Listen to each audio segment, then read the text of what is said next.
என்னுடைய மகள் கங்காவை விட்டு பிரிந்து தனிமையிலே இருக்கிறார். ஆகினாலே எப்போதே என்னுடைய மகளை நான் அழைத்து வந்து என்னுடைய பாதுகாப்பிலே வைத்திருக்கிறேன். என்னுடைய மகளுக்கும்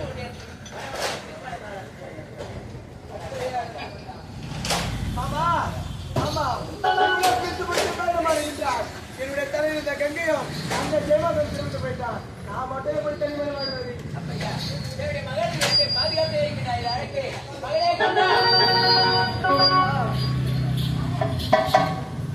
ஆமா கங்கை கங்கை இப்போது உனக்கு வேண்டிய மகள் கங்காவிற்கும் திருமணம் நடக்க வேண்டும். இந்த திருமணத்திற்கு சிவகங்கை திருமணம் சிவகங்கை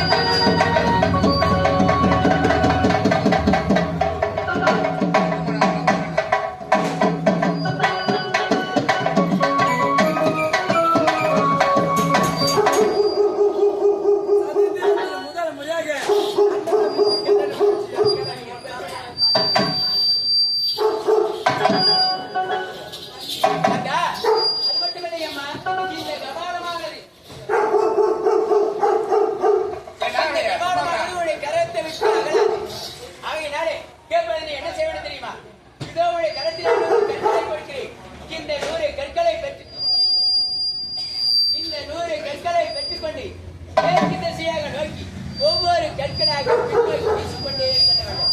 அப்படி கடைசி நேரத்திலே சென்று நீ வீசிய கற்களை திரும்பி பார்த்தால் அந்த 100 கற்களும் 100 மலையாக தோன்றும்.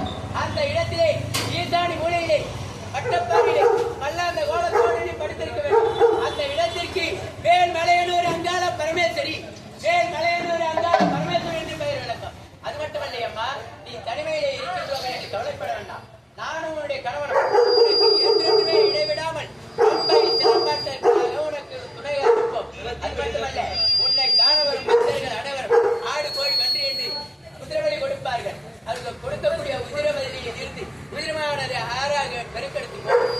அந்த உதிரத்தை எடுத்து விட்டால் செஞ்சிக்கோட்டை சிவாஜி நாடகத்தை நள்ளிரவில் நடத்திய நாடகம் சிவகங்கை திருமணம் அல்லது நிசாசரி சம்மாரம். இந்த நாடகம் இத்திலும் முடிந்த தருவாயில் அது மட்டுமல்லாமல் எங்கள் அன்போடு அழைத்து வந்து அரிசி வைத்த தன்னா இருக்கும், ஒளி மேடை அமைத்து ஒரு தன்னா இருக்கும். மனமார்ந்த பாராட்டு தெரிவிக்கிறோம்.